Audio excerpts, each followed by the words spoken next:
देखो अपन ने 29 chapter complete कर लिए थे। आज करेंगे 300 अध्याय, और जो लास्ट चैप्टर अपने अष्टांग हृदय का सिलेबस कंप्लीट होने में। उसके बाद जो मौलिक सिद्धांत है वो अपन ने पहले कर लिया। ठीक है, तो अपन करेंगे क्षार अग्निकर्म विधि। तो 300 अध्याय लास्ट चैप्टर बिल्कुल एंड पे आ गए। तो इस अध्याय में क्षारक्रम व अग्निक्रम बताया है। ये दोनों ही शस्त्र के स्थान पर प्रयुक्त होने से अनुशस्त्र कहलाते हैं। अब मैं एक बात बताता हूँ इंपॉर्टेंट, कि जो ये चैप्टर है ना, क्षार अग्निकर्म विधि, जितने भी अपन ने चैप्टर पढ़े थे, चैप्टर नंबर 26, 27, 28, 29, 30, उन पांचों चैप्टरों में से 25, 26, 27, 28, 29, 30 मतलब 6 चैप्टर, लास्ट के जो 6 चैप्टर हैं उनमें से सबसे ज़्यादा इंपॉर्टेंट कौन सा चैप्टर है? ये क्षार अग्निकर्म विधि। इसमें से मिनिमम 8 से 10 नंबर का एक क्वेश्चन आता है। मतलब एक छोटा, 2 क्वेश्चन छोटे आ जाएंगे 5-5 नंबर के, या फिर एक बड़ा क्वेश्चन आ जाएगा 10 नंबर का। कहने का मतलब है कि ये चैप्टर सबसे ज़्यादा इंपॉर्टेंट है लास्ट के 6 चैप्टरों में।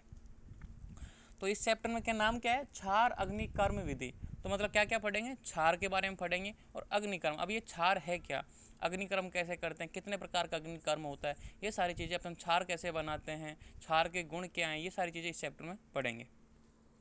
अब देखो, इस अध्याय में क्षारकर्म व अग्निकर्म बताया गया है। यह दोनों ही शस्त्र के स्थान पर प्रयुक्त होने से अनुशस्त्र कहलाते हैं। अनुशस्त्र क्या होते हैं? अनुशस्त्र वही होते हैं जो सहायक, हेल्प वाले। तो ये क्या है कि इनके स्थान पे शस्त्र, शस्त्र क्या होता है? शार्प इंस्ट्रूमेंट, जिससे अपन कट लगाते हैं। ठीक है, शस्त्र के जो 13 कर्म बताए थे, छेदन, भेदन, ठीक है, स्प्लिटन, पंचरिंग, ये सब बताए थे, 13 कर्म अपन ने किए थे। तो उनमें से इनके स्थान में, मतलब आप छेदन भेदन की शस्त्र की जगह आप इनको भी यूज कर सकते हो, क्षारक्रम को, अग्निकर्म को। तो ये बता रहा कि ये दोनों ही शस्त्र, मतलब कौन कौन से? क्षारक्रम और अग्निकर्म, ये दोनों ही शस्त्र के स्थान पर प्रयुक्त होने से क्या कहलाते हैं? अनुशस्त्र कहलाते हैं। ठीक है, यह दोनों ही छेदन भेदन आदि सभी शस्त्रक्रम करने में सफल होने से सल विज्ञानी में शास्त्रों व अनुशस्त्रों में सर्वश्रेष्ठ बताएंगे। कि भाई ये दोनों छेदन भी कर सकते हैं, भेदन भी कर सकते हैं। ठीक है, मतलब छेदन यानी वही किसी चीज़ को काट कर अलग करना, भेदन यानी पंचरिंग करना या स्प्लिटिंग करना, मतलब चीरा या पाटन करना। तो ये दोनों आदि सभी शस्त्रक्रम करने में सफल होने से सल विज्ञानी मतलब सर्जरी में शास्त्रों व अनुशस्त्रों में, कि शस्त्र, देखो यहाँ पे भी शास्त्रों लिख रखा है ना, शस्त्री है। ठीक है, शस्त्र व अनुशस्त्रों में कौन से हैं? श्रेष्ठ है, सर्वश्रेष्ठ बताएं। तो कौन कौन है? क्षारक्रम व अग्निकर्म दोनों श्रेष्ठ हैं, कि सभी शस्त्रों में और सभी अनुशस्त्रों में ये क्या है? सबसे श्रेष्ठ है, मतलब ये बेस्टम बेस्ट है। अब इन दोनों में बेस्ट कौन है? तो क्षारक्रम से अग्निकर्म को अधिक श्रेष्ठ माना गया। कि ये दो क्रम है ना, क्षारक्रम और अग्निकर्म, इनमें भी कौन सा बेस्ट है? अग्निकर्म को अधिक श्रेष्ठ माना। क्यों माना है? इसे बेस्ट पैरासर्जिकल प्रोसीजर भी कहा जाता है। क्यों? क्योंकि अब देखो, सिंपल सी बात है, अपन ने बात की कि जितने भी शस्त्र क्रम हैं उन सब में कौन से बेस्ट हैं? जितने भी शस्त्र हैं उनमें ये क्षारक्रम और अग्निक्रम बेस्ट है। लेकिन इन दोनों में कौन सा अच्छा है? अग्निक्रम बेस्ट है। क्यों? अग्निकर्म से रोग उत्पत्ति पुनः संभव नहीं है। अगर अग्निकर्म से कोई एक बार रोग ठीक हो गया तो दोबारा उत्पन्न नहीं होगा, वो हमेशा के लिए खत्म हो जाएगा, जड़ से विनिष्ट हो जाएगा। जो रोग औषध शस्त्र क्षार से भी ठीक नहीं होते, वे वह अग्निक्रम से भी साध्य है। ये बोल रहा है कि जो रोग, मतलब जो डिजीज किसी टैबलेट से, ठीक है, कोई मतलब ऑपरेशन सर्जरी कर दी तब भी ठीक नहीं हो रहा, आपने क्षार का भी यूज कर लिया, तो क्षार सूत्र धागा बांधते हैं ना, वो भी कर लिया आपने, क्षार का पान भी कर लिया, लेकिन फिर भी रोग ठीक नहीं हुआ, तो वो अग्निकर्म से ठीक हो जाएगा, मतलब वह अग्निकर्म से साध्य है। एग्जाम्पल, सिरा, स्नायु, संधि, तरुण अस्थियों में औषध शस्त्र व क्षारक्रम नहीं कर सकते, मगर अग्निक्रम से यहाँ के रोग ठीक हो जाते हैं। ये बोल रहा है कि भाई सिरा मतलब वही वेन, लिगामेंट्स, जॉइंट्स, या फिर तरुण अस्थि, तरुण अस्थि वही है ना, नासा, कर्ण, ग्रीवा, मतलब जहाँ पे कोमल, जो मतलब नासा का अग्रभाग, कर्ण का जो टिप्सा होता है ये, और क्या बोलते हैं इसको, औषध, तरुण अस्थि में औषध शस्त्र व क्षारक्रम, इन तीनों का अपन यूज नहीं कर सकते। इन पे मतलब एक तरीके से अपन यूज नहीं करते डायरेक्टली, तो शास्त्र औषध शस्त्र क्षारक्रम नहीं कर सकते, मगर अग्निकर्म के यहाँ से रोग ठीक हो सकते हैं। कहने का मीनिंग ये है कि अग्निकर्म, इन सब जगह पर अपन अग्निकर्म कर सकते हैं, तो अग्निकर्म से आसानी से ही रोग ठीक हो जाते हैं। क्षुद्र रोगों में श्रेष्ठ चिकित्सा अग्निकर्म है, ना कि कोई और शस्त्रक्रम आदि। क्षुद्र रोग ये क्या है? Skin disease. ठीक है, स्किन डिजीज समझ रहे हो? देखो, एक तो होता है महाकुष्ठ रोग, एक होता है क्षुद्र रोग, मतलब ये कुष्ठ के ही टाइप है एक तरीके से, कुष्ठ यानी त्वचा संबंधी विकार है, उसमें ये क्षुद्र रोग मतलब जो स्किन डिजीज है ना, उन सब में क्या है? श्रेष्ठ चिकित्सा। आपको स्किन डिजीज कोई ठीक नहीं हो रहा, आपने शास्त्र क्रम भी कर लिया, आपने दवाई भी ले ली, मेडिसिन भी ले ली, सब कुछ कर लिया, तो उसमें भी ठीक नहीं हो रहा, तो लास्ट में क्या करो, अग्निक्रम करो, अग्निक्रम से ये सब ठीक हो जाते हैं। कि अग्निक्रम है ना कि कोई शस्त्र और आदि, कि ये सब क्षुद्र आदि रोग मतलब जो कुष्ठ के जो क्षुद्र रोग हैं उनमें अग्निक्रम ही बेस्ट चिकित्सा है, उसके अलावा कोई आपको ठीक नहीं कर सकता। इसलिए अग्निक्रम श्रेष्ठ है। किससे? क्षारक्रम से। तो पता लग गया कि भाई कौन श्रेष्ठ है, अग्निक्रम श्रेष्ठ है। तो ये पता लग गया। अब बात करेंगे दोनों में से पहला कौन सा था, क्षारक्रम। तो क्षारक्रम के बारे में बात करेंगे पहले पूरा डिटेल में, फिर अग्निक्रम के बारे में बात करेंगे। तो अपन क्षारक्रम स्टार्ट करते हैं। कि क्षारक्रम, सभी शस्त्र अनुशस्त्रों में क्षार प्रदान है, क्योंकि अब ये बोल रहा है कि सभी शस्त्र और अनुशस्त्र, अपन ने यहाँ पहले बता दिया कि भाई सभी शस्त्र और अनुशस्त्र मतलब जो शार्प इंस्ट्रूमेंट है, सहायक इंस्ट्रूमेंट है, उन सब में सबसे बेस्ट कौन है, क्षारक्रम और अग्निक्रम। और इन दोनों में से प्रधान कौन है, अग्निक्रम। तो यहाँ पे भी यही लिखा है कि शस्त्र और अनुशस्त्रों में क्षार प्रदान है, क्योंकि एक ही क्षार छेदन वेदन आदि सभी कर्म कर सकता है, जबकि छेदन और वेदन आदि करने के लिए विभिन्न विभिन्न शस्त्र अनुशस्त्रों का प्रयोग करना पड़ता है। क्योंकि क्षार है ना अकेला दोनों काम कर सकता है, छेदन भी कर सकता है, किसी वस्तु को काट के अलग भी कर सकता है, चीरा भी लगा सकता है, ठीक है, भेदन पंचरिंग भी कर सकता है, सारे काम कर सकता है अकेला क्षार। जबकि छेदन वेदन आदि करने के लिए विभिन्न भिन्न शस्त्र अनुशस्त्रों का यूज किया जाता है। लेकिन अपन जो नॉर्मल सर्जरी करते हैं उसमें छेदन के लिए अलग यूज किए जाते हैं, पाटन के लिए अलग यूज किए जाते हैं, मतलब अलग अलग कर्मों के लिए अलग अलग यंत्र बताए गए, अलग अलग कर्मों के लिए शस्त्र बताए गए। तो ये अकेला कर रहा है, क्षार सारा काम कर रहा है, तो इसलिए प्रधान है। यह उन अंगों पर भी कार्य करता है जहाँ शस्त्र आसानी से चलाया नहीं जा सकता। देखो ललाया लिख रहा है यहाँ, चलाया नहीं जा सकता ऐसे लिख सकते हो, चलाया नहीं जा सकता। विषम ग्रंथि, विषय मांस पर और स्वित्र आदि पे, कि ये उन अंगों पर भी, बॉडी के उन हिस्सों पर भी काम करता है क्षार, जहाँ आपको मतलब जो शार्प इंस्ट्रूमेंट है ना वो चला नहीं सकते, डर रहता है कि नुकसान नहीं हो जाए, कहीं ज़्यादा घाव नहीं लग जाए, तो उस पर भी आसानी से चलाया जा सकता है। जैसे विषय ग्रंथि, जैसे कोई दुर्बल ग्रंथि है अंदर फंसी हुई है उस जगह, ठीक है। विषय मांस पे, मांस फैला हुआ एक तरीके से, मांस एक तरीके से यूज एक जगह से मतलब छिन्न भिन्न है, उस पर भी आप क्षारक्रम यूज कर सकते हो। स्वित्र, स्वित्र एक तरह का कुष्ठ होता है, मतलब एक तरीके से जो सफ़ेद कोड होते हैं ना, किसी आपने महिला के किसी पुरुष के देखे होंगे, सफ़ेद सफ़ेद एक उबड़े से बने रहते हैं पूरे शरीर पे, सफ़ेद सफ़ेद से फुंसियाँ सी बनी रहती हैं, वो है स्वित्र। तो इनमें भी आप क्षारक्रम आसानी से यूज कर सकते हो। क्षार का अंत प्रयोग भी करते हैं, जिससे आभ्यंतर अर्श, अस्मरी का धारण आदि गुल्म, अग्निमंद जैसे रोगों में भी कारगर सिद्ध होता है। जबकि शस्त्र अनुशास्त्रों का आभ्यंतर अंगों पर कोई कर्म संभव नहीं है। ये बोल रहा है कि क्षार है ना उसको अपन पी सकते हैं, उसका सेवन भी कर सकते हैं, मेडिसिन के तौर पे पी भी सकते हैं। जैसे मेडिसिन होता है ना, जैसे अपन दवाई पीते हैं, सिरप पीते हैं, उस तरीके से क्षार का भी सेवन कर सकते हैं। वो क्या करेगा, आभ्यंतर अर्श मतलब जो अंदर अपने कोई इंटरनल पाइल्स है वो ठीक करेगा। अस्मरी, पतरी को निकालेगा बाहर, ठीक है।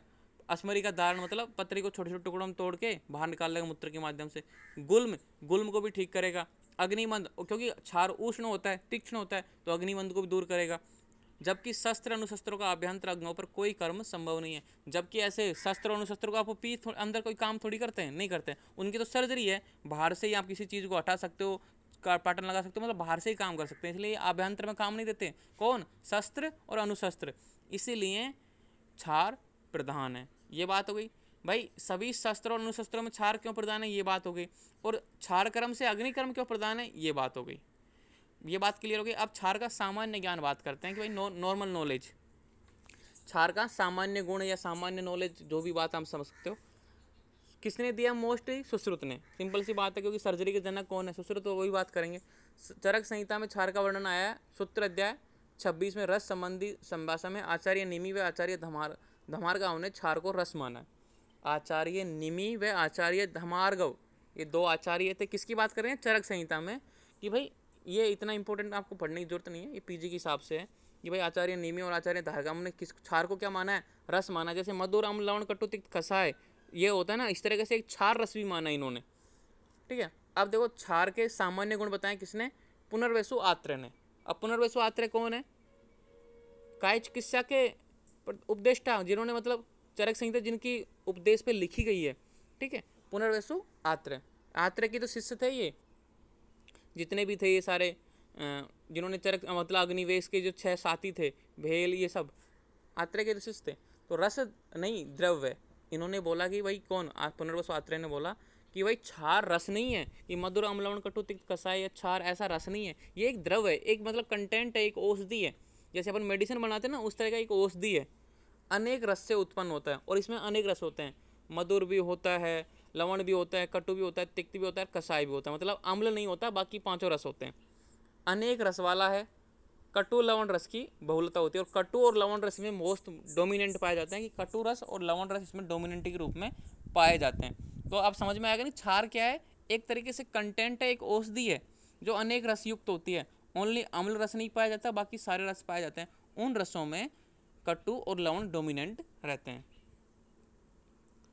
अब देखो, कारणों से अभिनिवृत्त होता है, मतलब अपने जो भी काम करने वाला है ना, इसका जो भी इसके गुण है वो सारे काम ये करता है। स्पर्श से शीत, स्पर्श इंद्रिय ग्रहण, और इसका जब अपन हाथ लगाएंगे, मतलब इसके अपने उंगलियों से छुएंगे तो ये शीत, स्पर्श में शीत है। जब स्पर्श यानी छूने पर कैसा महसूस होता है, मतलब ठंडा लगेगा। गंध में विस्र, ग्रहण इंद्रियां, गंध में विस्र, आपको जानते हैं पित्त में जैसी गंध आती है ना, पित्त में वैसी गंध आएगी। रूप में श्वेत, और देखने में कैसा होता है, ये सफ़ेद होता है जैसे नमक की तरह। दर्शन में मतलब रूप में श्वेत है। अधोगमन क्रियागतो क्षार है, और वो नीचे की तरफ, इसको अगर मान लो बॉडी पर रखते हैं तो ये नीचे की ओर गति करता है। अधोगमन क्रिया योगात है क्षार है, नीचे की ओर की शरण करता है, एकदम नीचे की ओर गति करता हुआ जाता है, इसको क्षार बोलते हैं। और क्षार की निरुक्ति चरक आचार्य ने दी, क्षरणात् क्षार, कि क्षरण करने के कारण क्षार कहलाता है। क्षरण यानी कि एक तरीके से अपन किसी चीज़ वस्तु पर लगाएंगे तो वहाँ पे क्या करेगा, काटेगा, छेदन करेगा, भेदन करेगा। अपन ने पहले बता दिया ना कि भाई ये छेदन भी करता है, भेदन भी करता है, सारे काम कर सकता है। तो क्षरणात् क्षार कहने का मीनिंग है कि क्षरण करने के कारण। अपन अब किसी भी स्किन पे इसको यूज़ कर रहे हैं तो वहाँ पे क्या करेगा, क्षरण करेगा, मतलब वहाँ पे कमी करेगा किसी चीज़ की। जैसे कोई मांस की अभिवृद्धि है, जैसे कि अब पाइल्स है, पाइल्स में वो जो चीज़ बाहर निकल रहती है ना, मांस का अंकुर निकला रहता है, वहाँ पे उसको लगाया क्षार को, तो वो क्या करेगा, वहाँ पे उसको काट देगा। ठीक है, तो मतलब क्षरण कर रहा है ना, तो क्षरण करने के कारण इसको क्षार कहते हैं। अब ये तो बात हुई नॉर्मल, इसका इंट्रोडक्शन आपको ये याद हो जाए तो कर लेना, नहीं कोई जरूरत नहीं है, क्योंकि ये एक्स्ट्रा ज्ञान है कि भाई सुश्रुत ने, ये आचार्य आत्रेय ने बताया, अपन को वाग्भट पढ़ रहे हैं तो वो इंपॉर्टेंट नहीं है। अब ये है यहाँ पे, ये भी देखो यहाँ पे जो आचार्य ने बताया ना वो भी एक्स्ट्रा ही बताएं। वर्ण क्या है इसका, सफ़ेद, सफ़ेद कलर का होता है। रस क्या होता है, कटु। वीर्य क्या होता है, उष्ण। गुण क्या होता है, तीक्ष्ण और सौम्य। तीक्ष्ण यानी तीव्र कार्यकारी, मतलब शीघ्र काम करने वाला, और सौम्य होता है। सौम्य क्या होता है, शीतलता प्रदान करता है ये। लेकिन देखो वीर्य इसका उष्ण है, लेकिन ये लगाने पर अपन, क्योंकि अपन स्किन पे क्या करेंगे, इसका शीत स्पर्शी है, तो आपको ऐसा लगेगा नहीं कि जलन हो रही है। कर्म देखो, पाचन करता है ये, अब क्योंकि पाचन तो करेगा ही, क्योंकि वीर्य उष्ण है। विलियन, विलियन को मतलब मांस की ग्रंथि के ऊपर इसको रखेंगे तो मतलब वो फैल जाएगी, उसका मतलब पिघल जाएगी। शोधन करेगा, रोपण यानी गाँव को ठीक करेगा। शोषण करेगा, वहाँ पे उसको क्लेदता को, मतलब जो पानी है ना, स्निग्धता था, उसको दूर करेगा। स्तंभन, मतलब स्तंभन यानी रुकना, तो किसका रोकेगा, ये रक्त के स्राव को रोकेगा। लेखन, लेखन यानी पतला करना, तो वहाँ पे मतलब कोई क्षरण कर रहा है, कोई भी चीज़ वहाँ से हटा रहा है, तो मतलब लेखन। कृमि व विषनाशक, कृमि यानी कीड़े मकोड़े होते हैं जो भी, उनको नाश करेगा। और जहर का नाश करता है। कफ व मेद व आम दोष नाशक होता है, कफ का, मेद का, आम का, इन तीनों का नाशक करेगा, क्योंकि ये उष्ण है, तो कफ का तो नाम नाश करेगा क्योंकि उष्ण होने के कारण कफ का नाश करता है। मेद व आम दोष, आम दोष मतलब वही है ना मंदाग्नि, और क्षार क्या करता है, मंदाग्नि को बढ़ाता है, इसलिए आम को ये दूर करेगा। तो ये क्या है, कर्म। अब दोष नाशक क्या करता है, तीनों दोषों का नाश करता है, वात पित्त कफ तीनों का ही समन करता है। क्षार को सौम्य खा गया है, क्योंकि ये शुक्ल वर्ण होता है, मगर आग्नेय औषधों से बना होने पर पाचन, दहन व धारण कर्म भी करता है। ये सौम्य होता है। सौम्य क्यों, क्योंकि स्पर्श में शीत है इसलिए ये सौम्य है, और शुक्ल वर्ण का भी है, क्योंकि आंखों को प्रिय होता है शुक्ल वर्ण, इसलिए इसको सौम्य बोला गया है। आंखों को प्रिय होता है इसलिए इसको सौम्य बोला गया है। मगर आग्नेय औषध मतलब उष्ण वीर्य की औषधियों से बना रहता है, इसलिए इसको पाचन, दहन, धारण, मतलब ये पाचन करेगा एक तरीके से, जलन भी करेगा, और धारण मतलब किसी चीज़ को चीरेगा या फाड़ेगा भी, इसलिए ये कर्म भी करता है। ये किसने बताया था, ये सारी चीज़ें आपको यहाँ से लेके क्षार का ये सामान्य ज्ञान आपको समझाने के लिए बताया है।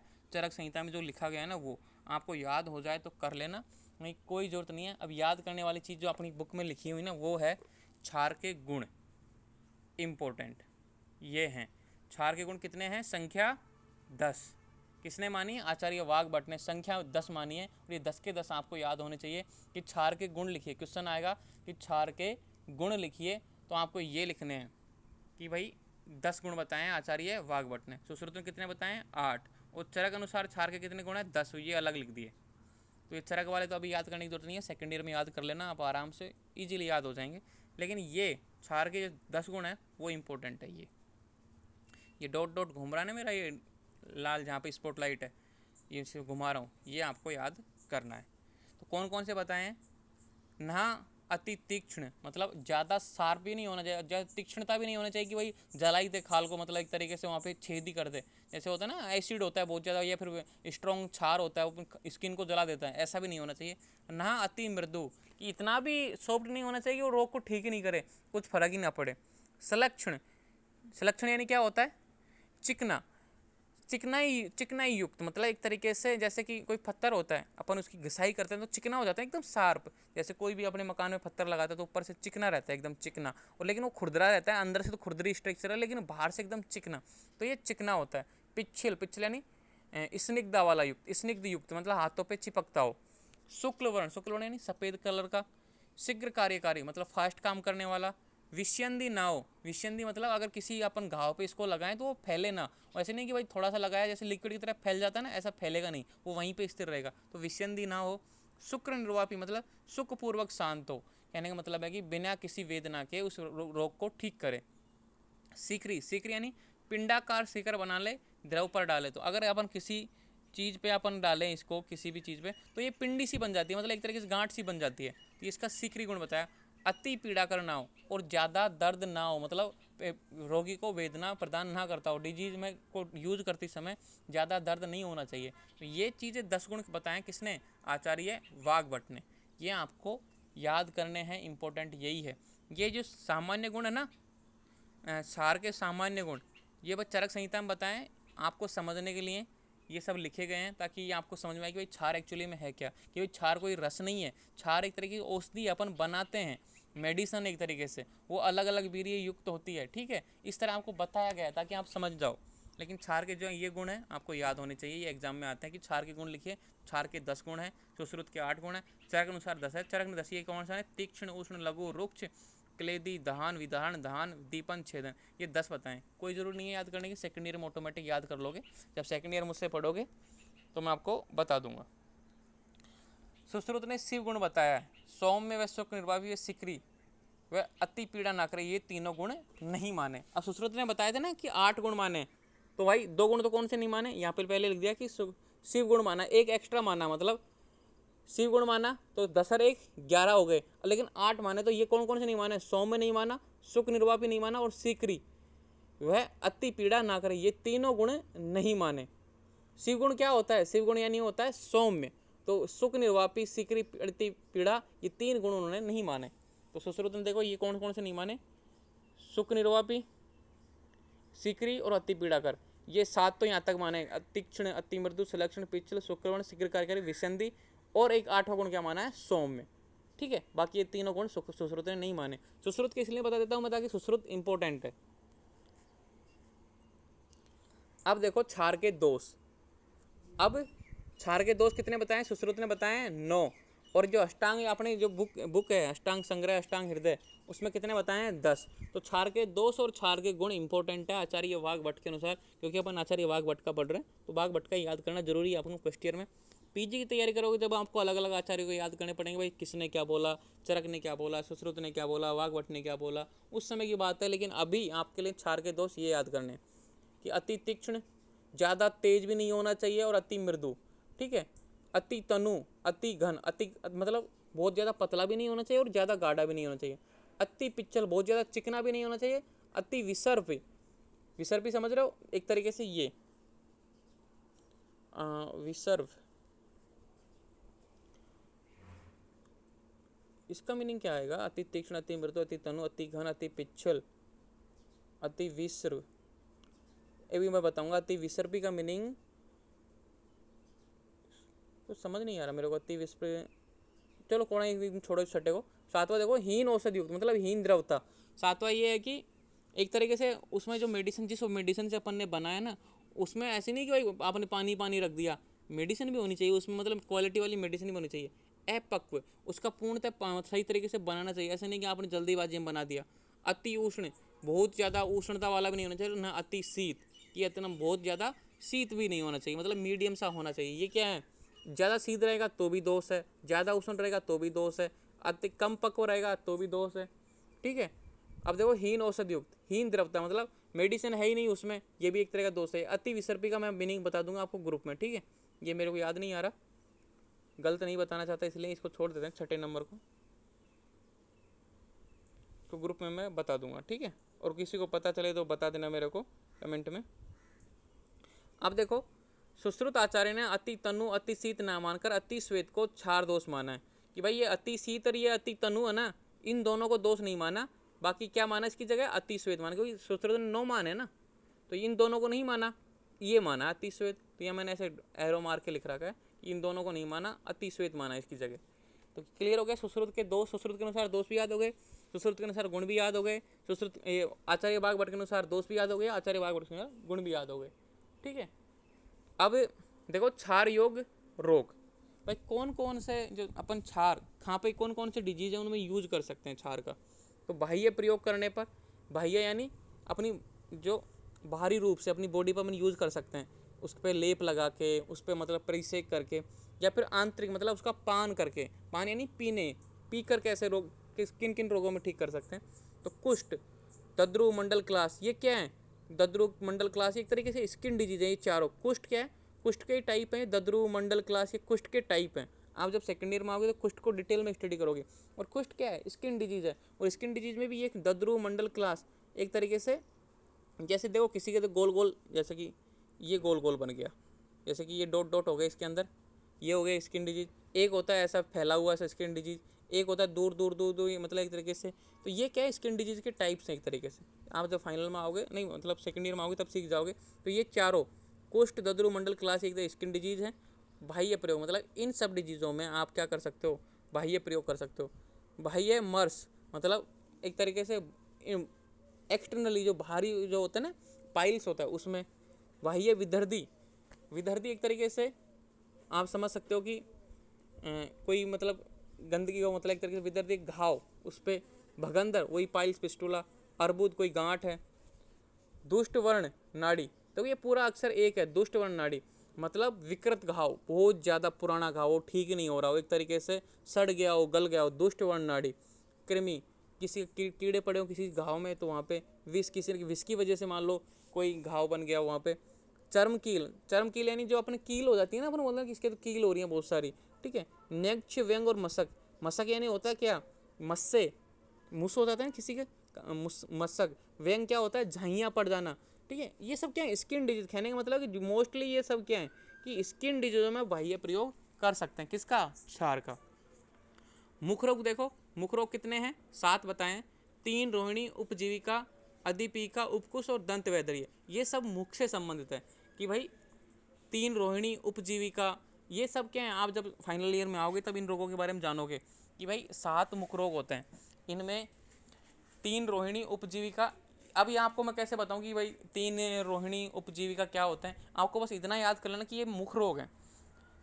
उपजीविका, अधिपीका, उपकुश और दंत वैदर्भ्य, मतलब इनमें मतलब कोई भी मुख से, मुख यानी अपना माउथ है, माउथ में संबंधित कोई भी मुख हो जाता है ना, उसमें आप बाह्य प्रयोग कर सकते हैं, किसका, क्षार का। अब देखो नेत्र रोग, नेत्र यानी वर्तमगत रोगों में, ये वर्त में क्या होता है, आई लीड्स, अपनी जो आई लीड्स होते हैं पलके, पलकों पे कोई रोग हो रहा है तो वहाँ पे क्षार का यूज कर सकते हो। आभ्यंतर प्रयोग, तो ये बाह्य प्रयोग तो इन सब जगह कर सकते हो। तो क्वेश्चन आता है कि क्षार के योग्य रोग लिखिए, कि क्षार कहाँ कहाँ पे यूज होता है। अब देखो आभ्यंतर प्रयोग, देखो आभ्यंतर अर्श, आभ्यंतर अर्श यानी इंटरनल पाइल्स, ठीक है। आभ्यंतर वृद्धि, इंटरनल कोई घाव बना हुआ है जैसे अल्सर टाइप का। कृमि, इंटरनल आपके पेट में कीड़े हैं। विष, आपके अंदर पे चला गया कोई जहर, ठीक है वहाँ पे। अस्मरी, आपके पथरी, गॉल ब्लैडर है, गॉल ब्लैडर में पथरी है, फिर किडनी में पथरी है, ठीक है। शर्करा, गुल्म, अग्निमंद, उदर रोग, अर्जनी, गुल्म, अग्निमंद, उदर रोग, अर्जिन। गुल्म एक तरीके से गैस के गोले से, अग्निमंद, अग्निमंद तो आप जानते हो अच्छी तरीके, क्योंकि क्षार उष्ण है तो यूज हो गई। उदर रोग पेट से संबंधित, और इनडाइजेशन, अपच मतलब अजीर्ण, एक तरीके से वही है कि खाना नहीं खाना ढंग से, भूख नहीं लगना, या फिर मतलब एक तरीके से गैस बनना, वो सारी कॉम्प्लिकेशन है पूरा एक तरीके से। इन सब में क्या कर सकते हो, आप बेहतर यूज लगते हो, मतलब क्षार का पान कर सकते हो। अब देखो क्षार अयोग्य रोग, भाई किन किन में आपको क्षार का यूज नहीं करना। ऐसे नहीं कि भाई श्रेष्ठ है तो हर किसी चीज़ में आप यूज करोगे इसको, नहीं। पित्तज व रक्तज रोग, क्लिप व ऋतुमती, कहने का मीनिंग है कि भाई आप पित्तज व रक्तज रोग में तो आप बिल्कुल नहीं करना, क्योंकि पित्तज और रक्तज पहले से उष्ण है, पहले से बढ़ा हुआ है, और आप क्षार का यूज करो तो फिर कॉम्प्लिकेशन पैदा हो जाएंगे। तो यह ध्यान रखना कि पित्तज व रक्तज रोग में क्लिप यानी जो मैथुन करने में असमर्थ है, ठीक है, जो मतलब मैथुन करने में असमर्थ, कैलेब बोलते हैं इसको, उसको भी आप क्षार का यूज नहीं कर सकते हो। ऋतुमती, ऋतुमती जो मेन्स्ट्रुअल साइकिल टाइम रहता है ना लेडीजों का, उस समय भी आप उसको नहीं कर सकते यूज। बालक, वृद्ध, दुर्बल, गर्भिणी, रजस्वला और क्षीण, कहने का मीनिंग ये है कि बालक, कमजोर व्यक्ति, वृद्ध, दुर्बल, गर्भिणी मतलब एक प्रेग्नेंट लेडी, रजस्वला, रजस्वला का मीनिंग क्या है कि जो एक तरीके से मेनिस्ट्रुअल साइकिल का एकदम होता है ना, मेनिस्ट्रुअल का एक तो होता है ऋतुमती, ऋतुमती मेनिस्ट्रुअल टाइम चल रहा होता है, या फिर एक नहीं, ऋतुमती ये होता है जिसमें मतलब जो ओव्यूलेशन का टाइम होता है वो ऋतुमती होता है। रजस्वला जो मेनिस्ट्रुअल टाइम होता है उन समय में आपको नहीं करना। और क्षीण यानी कमजोर व्यक्ति, उन समय आपको नहीं करना है। अजीर्ण, अतिसार, अब देखो यहाँ पे लिखा है अजीर्ण आभ्यंतर, यहाँ पे मना किया है, ठीक है। क्या रीजन हो सकता है? अजीर्ण, अतिसार, तृष्णा, अरुचि। तो ये एक तरीके से मैंने क्या बताया था,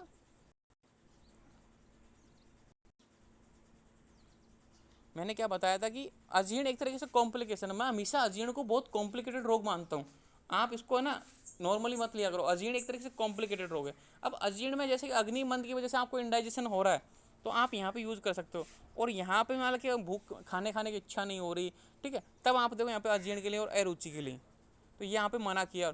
ये मतलब लक्षणों के आधार पर, अजीर्ण एक तरीके से कॉम्प्लिकेशन है, उसके लक्षणों के आधार पर आपको यूज देखना है कि भाई किस तरीके से यूज करना है। तो अजीर्ण, अतिसार, लूज मोशन है, प्यास लग रही है, अरुचि, अरुचि आप जानते हैं एनोरेक्सिया मतलब खाने की इच्छा नहीं होना, ये सब में आपको अयोग्य। ज्वर, पांडु, सिरोग, हृदय रोग, बुखार में, एनीमिया में, हेड से संबंधित रोग तो ये हेडक है, माइग्रेन है, और हृदय रोग हर डिजीज में।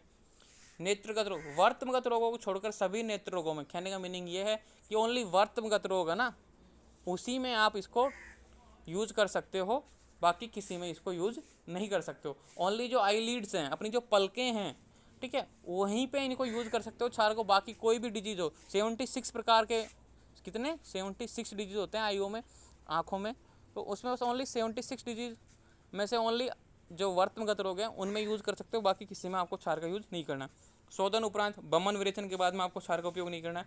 अल्प मास, सिरा, धमनी, स्नायु, तरुण अस्थि, संधि, सेवनी, कहने का मीनिंग ये है कि अब देखो ये अल्प मास, जहाँ पे मास नहीं हो, सिरा, धमनी, स्नायु, तरुण अस्थि, संधि, सेवनी, इनमें भी आपको क्षार अयोग्य है। लेकिन देखो यहाँ पे देखो, शुरुआत में अपन ने देखा था कि तरुण अस्थि में औसत शस्त्र क्षारकर्म नहीं कर सकते, लेकिन यहाँ पे क्या कर सकते हैं, अग्निकर्म, इसीलिए तो श्रेष्ठ अग्निकर्म। यहाँ पे देखो अल्पमास, सिरा, धमनी, स्नायु, तरुण, संधि, सेवनी में, कि भाई यहाँ पे भी आपको ये क्षारक्रम नहीं कर सकते, इसीलिए यहाँ पे एक प्रधानता आ गई, यहाँ पे अग्निक्रम कर सकते हैं और क्षारक्रम नहीं कर सकते। तो क्षारक्रम नहीं करना। गला, नाभि, वृषण, मेड्र, नखे अंदर, गले में, नाभि में, नाभि यानी अम्लिकल, वृषण एंड टेस्टिस, मेड्र यानी सीसन, नख के अंदर और नाखूनों के अंदर, नाखून के अंदर का हिस्सा होता है ना, वहाँ भी आप क्षार का प्रयोग नहीं कर सकते। दुर्दिन मतलब ज़्यादा सर्दी, ज़्यादा बरसात और ज़्यादा गर्मी में भी आप क्षार का यूज नहीं कर सकते। उद्वृत्त फलयोनि मतलब उद्वर्त मतलब दोनों तरफ से क्या होता है, अंडाशय, वहाँ पे भी, और वेजाइना, वहाँ भी आप यूज नहीं कर सकते। सर्वांगत सोप, पूरे बॉडी में सूजन है तब भी आप क्षार का यूज नहीं कर सकते। मद, मद यानी कोई नशा हो रहा है, बेहोशी आ रही है और चक्कर आ रहा है, इन सब में क्षार का यूज नहीं कर सकते। क्षार के अयोग्य रोग काफ़ी बड़ी लंबी लिस्ट है, आपको ये ध्यान रखना है। अब देखो क्षार के भेद, क्षार के द्विविध क्षार और त्रिविध क्षार, कि दो भेद होते हैं, बाह्य प्रयोग और अंत प्रयोग, मतलब प्रयोग करने के आधार पर कि कहाँ पे प्रयोग कर रहे हो, बॉडी के बाहर प्रयोग कर रहे हो या अंदर प्रयोग कर रहे हो, दो प्रकार का, बाह्य प्रयोग और अंत प्रयोग। और त्रिविध क्षार 3 प्रकार का होता है, उसकी उष्णता के आधार पर, तीक्ष्ण, मध्य और मृदु, 3 प्रकार का होता है इसकी उष्णता के आधार पर, और प्रयोग करने के आधार पर कितना होता है, 2 प्रकार का। तो अब इनके बारे में डिटेल में पढ़ लेते हैं। बाह्य प्रयोग, इसका लेप किया जाता है, जैसे अपन कोई पेस्ट बना लेते हैं, चटनी बना लेते हैं, फिर कोई घाव पे लगा देते हैं कि भाई यहाँ पे ठीक करना है इसको, वैसे इसका लेप लगाया जाता है। सुश्रुत इसको क्या बोलते हैं, प्रतिसारणीय क्षार बोलते हैं। और अष्टांग संग्रह या अष्टांग, या अपन जो हृदय पढ़ रहे हैं वो क्या बोलते हैं, इसको बाह्य परिमार्जन कहा जाता है। तो नाम दिया है अष्टांग हृदय में बाह्य परिमार्जन, ठीक है। और सुश्रुत क्या बोलते हैं, प्रतिसारणीय क्षार। अंत प्रयोग वाला देखो, इसका पान किया जाता है, मतलब इसको पिया जाता है, जैसे सिरप होती है ना वैसे इसको पिया जाता है। सुश्रुत इसको बोलते हैं पानीय क्षार, और अष्टांग संग्रह, अष्टांग सूत्रस्थान क्या बोलते हैं, अंत परिमार्जन। तो ये तो हो गया द्विविध क्षार में बाह्य प्रयोग और अंतः प्रयोग। अब है त्रिविध क्षार का तीक्ष्ण, मर्द, मृदु। तीक्ष्ण, मध्य और मृदु, ये तीनों देख लेते हैं अब। तीक्ष्ण देखो, इसमें पृथ्वीवाप के साथ साथ चित्रक, दंती, लांगनी, अतिश, वच, सर्पी, क्षार, श्रवण, क्षीर, हींग, कटंग, करंज, तालपत्र, विनायक, कला, जात, सुक्ति प्रमाण में, जिससे अधिक तीक्ष्ण होता है। अब देखो इंपॉर्टेंट बात कि इसमें पृथ्वीवाप के साथ, ये पृथ्वीवाप क्या होता है? निर्वाप। निर्वाप यानी किसी चीज को बुझाना। जैसे कि एक पानी है, ठीक है, पानी भर लिया, गर्म कर लिया, ठीक है। अब उसमें जैसे अपन क्या करते हैं, लोहे की कोई गर्म रोड है, उसको बुझाते हैं बार बार। लोहे की गर्म रोड को, कोई मतलब स्टील की गर्म रोड को, चांदी की गर्म रोड को, सोने की गर्म रोड को, मतलब लाल तब एकदम लाल, मतलब एकदम लाल हो जाती है ना अग्नि में, उसको गर्म करके उसको बुझाते हैं, मतलब उसको ठंडा करते हैं उस पानी में। तो इसमें क्या करते हैं कि इसमें पृथ्वीवाप के साथ साथ चित्रग्रंथि, कि इसमें भिजाने के साथ साथ मतलब जो औषधियाँ हैं अलग अलग तरह के, जो बताएंगे आगे अपन बताएंगे क्षार बनाने की विधि, उसमें क्या करते हैं, गर्म तप्त लोहे की रोड और ये सारी चीज़ें बुझा देते हैं उस क्षार बनाते समय उस पानी में, और साथ में ये सारी औषधियाँ मिलाई जाती हैं। तीक्ष्ण क्षार, तो इन औषधियों के प्रभाव में क्या हो जाता है, तीक्ष्ण हो जाता है। तीक्ष्ण क्षार का प्रयोग यहाँ पे होता है वातज, कपज या मेदोज, अर्बुद। वातज में होगा, वातज डिजीज में, कपज डिजीज में, और मेदोज, अर्बुद, जो ग्रंथियाँ होती हैं, गांठें होती हैं, किसकी? मेद धातु की, उसमें तीक्ष्ण क्षार का प्रयोग होता है। अब देखो मध्य क्षार, इसमें पृथ्वीवाप डाला जाता है, मतलब जो थी ना उष्ण रोड, मतलब गरम गरम एकदम लाल रोड सलाखाएं थी, गर्म लाल लाल, वो तो डाली जाती हैं। उपरोक्त द्रव नहीं होने से अधिक तीक्ष्ण, मतलब ये द्रव नहीं डाले जाते, चित्रक, दंती, लागली, अतिश, ये नहीं डाले जाते, ओनली बस रोडें बुझाई जाती हैं गर्म धातुओं की, मतलब भस्म एक तरीके से, मतलब लाल बिल्कुल लाल होती है ना, उसको ठंडा किया जाता है उस क्षार में, लेकिन ये औषधियाँ नहीं डाली जाती, इसलिए मध्यम रहता है। और मृदु में देखो, इसका मध्यम क्षार का प्रयोग देखो, मध्यम, अर्बुद, मध्यम रोगों में करें, जो मीडियम साइज की होती हैं, मतलब नॉर्मल होती हैं, ज़्यादा गहरी भी नहीं होती, ज़्यादा मासज की भी नहीं होती, मीडियम होती हैं, उन गांठों में इसका यूज किया जाता है। मृदु देखो, इसमें उपरोक्त तीक्ष्ण द्रवों के साथ साथ पृथ्वीवाप भी नहीं पड़ता, कि भाई क्षार बनाने की जो नॉर्मल विधि है ना, क्षार बनाया, पानी इकट्ठा किया अपन ने क्षार का, उसमें ना तो पृथ्वीवाप भी करोगे, ना मतलब कुछ भिजाना है, ना ये औषधि डालनी है, कुछ नहीं करना, वो क्या हो जाता है, मृदु, बिल्कुल नॉर्मल हो गया भाई, नॉर्मल हो गया। तो मृदु क्षार का प्रयोग देखो पित्तज, रक्तज, अर्बुद में, और सहस, अर्श में, कि अगर मान लो पित्तज और रक्त की वजह से कोई गांठ बन गई ना, तो उसमें आप मृदु क्षार यूज कर सकते हो, कि नॉर्मल होता है तो यहाँ पे आप यूज कर सकते हो। और सहज अर्श में, कोई नॉर्मल अर्श है, मतलब कोई पाइल से छोटा मोटा, ठीक है, शुरुआती अवस्था में, उसमें भी आप इसको यूज कर सकते हो। तो आप ये पृथ्वीवाप आप समझ में आना कि पृथ्वीवाप क्या होता है। आप यहाँ पे जब करेंगे ना सारणीय क्षार बनाने की विधि, तो मैं बताऊंगा कि पृथ्वीवाप क्या होता है, मतलब निर्वाप, किसी चीज़ को बुझाना, गर्म तप्त लोहे की रोड को पानी में बुझाना निर्वाप कहलाता है एक तरीके से, ठीक है। तो इसमें तीक्ष्ण हुआ ना, निर्वाप के साथ साथ ये औषधि, इसमें ओनली निर्वाप, इसमें कुछ नहीं, ना औषधि ना निर्वाप। अब आचार्य ने प्रतिसारण क्षार विधि का वर्णन किया है, पानीय क्षार का वर्णन अष्टांग सूत्र ने गुल्म अध्याय में किया, आचार्य सुश्रुत ने गुल्म अध्याय में किया, कि पानीय क्षार का वर्णन आचार्य सुश्रुत ने गुल्म अध्याय में किया। तो कौन सा मतलब आचार्य वाग्भट ने, तो तृतीय सारणीय क्षार बनाने की विधि अपन करेंगे अभी। एक बार मैं क्लास में डिसमिस कर रहा हूँ, दोबारा से ज्वाइन होना सारे के सारे, ठीक है। प्रतिसारणीय क्षार बनाने की विधि अपन करेंगे, ओके।